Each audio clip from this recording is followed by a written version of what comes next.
London, August 2012.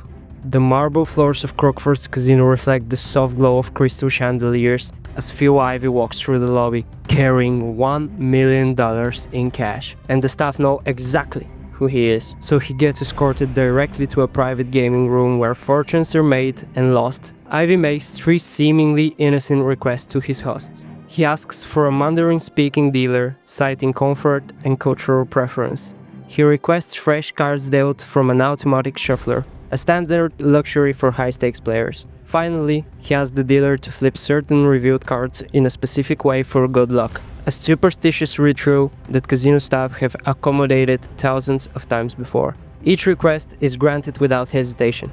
Why wouldn't they be? Phil Ivey is poker royalty, and casinos exist to serve their most valuable customers. But tonight, something extraordinary is about to unfold. Tonight, 3 harmless favors will combine to create the most sophisticated legal advantage play in casino history.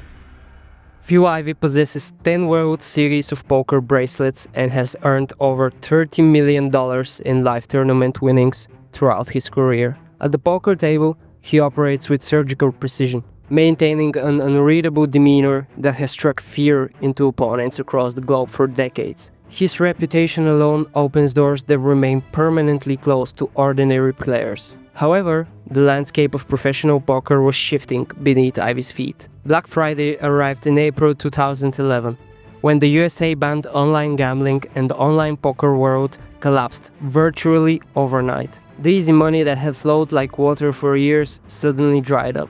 Enter Kelly Sun, a woman whose story intertwines tragedy with brilliance. The daughter of a rich Asian businessman, had lived the high-roller lifestyle for years, playing on casino credit lines called markers, moving through VIP rooms around the world like royalty. Then came the inevitable buy run that every gambler faces. Not only that, but she had lent money to a friend of hers who promised to pay it back. But like most friends who ask you to lend them money for gambling, they never actually pay it back. So when Sun tried to board her plane, she found herself arrested and sentenced to 3 weeks in jail, because even though she had the means to pay it back, trying to leave Vegas without paying your markers back is considered fraud. She spent most of the time in solitary confinement, which gave her a lot of time to think.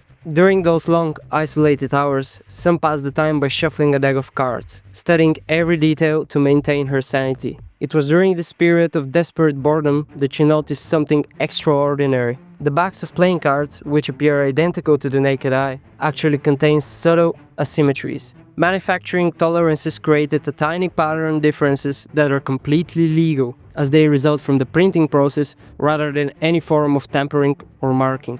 And because she was no longer considered a high roller, she needed someone with access. And that someone happened to be Phil Ivey. Together, they would challenge the very foundation of casino mathematics. To understand their strategy, you must understand Baccarat, a game that epitomizes the casino experience. In Baccarat, player chooses between betting on the player hand or the banker hand. Unlike poker, Baccarat offers virtually no skill component. The house edge exists purely in procedure and volume, not in any decisions player can make during the game. Sun's discovery revealed that card backs contain microscopic imperfections that created orientation markers. However, exploiting this information required something seemingly impossible. They needed to maintain card orientation throughout multiple shuffles without ever touching the cards themselves. The solution required the casino's unwitting cooperation. The plan they devised appeared to be nothing more than elaborate superstition. Ivey would request a dealer who spoke Mandarin, framing this as a cultural comfort preference that any casino would happily accommodate for a player of his stature. He would then ask for specific revealed cards to be rotated in particular ways, presenting this as a good luck ritual. Finally, he would request that the cards be shuffled using an automatic shuffling machine. Individually, each request represented standard casino hospitality. Combined, they created a system that transformed random chance into predictable advantage. The dealer, following what appeared to be harmless superstition, was actually creating a detailed map of high-value and low-value cards. When those cards returned to play, Ivey and Sun knew exactly where the valuable cards were located before they were dealt. Their first proof session occurred at a smaller casino. As the evening progressed, Ivey's betting patterns began to follow an impossible rhythm. His wagers increased dramatically when the cards favored him. No rules were broken, no cards were marked. The house was being beaten by its own procedures. What followed was a world tour of unprecedented proportions. Las Vegas, Macau, Atlantic City, Singapore, $20 million across multiple continents and dozens of sessions. Surveillance cameras captured every moment, but there was nothing suspicious to see. Two players making unusual requests that were consistently granted by accommodating staff.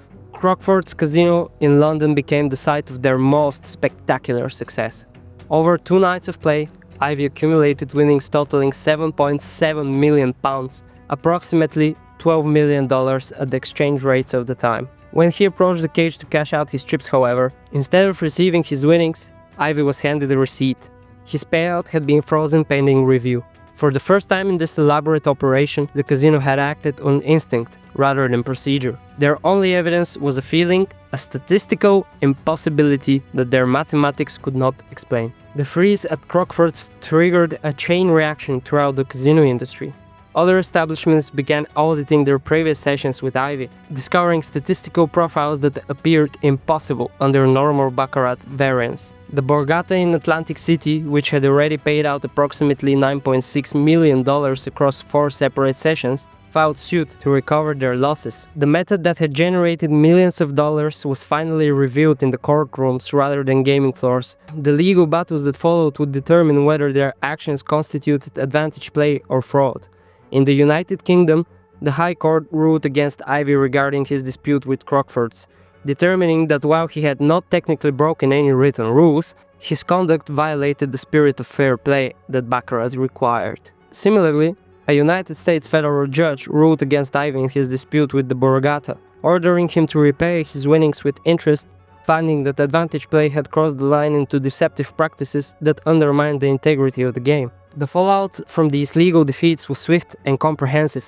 The Ivey Room at a major Las Vegas casino was quietly renamed, and Ivey eventually relocated to Asia, where he focused on private games rather than casino play.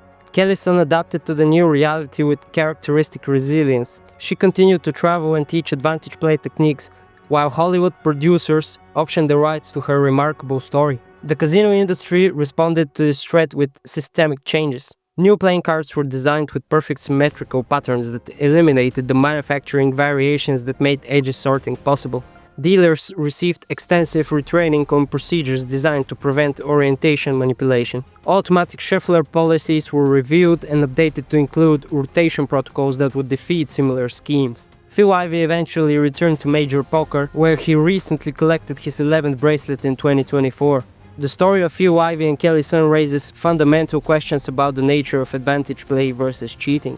If every request was approved by casino management, if no cards were ever touched by the player, and if no rules were technically broken, where exactly does advantage play end and fraud begin?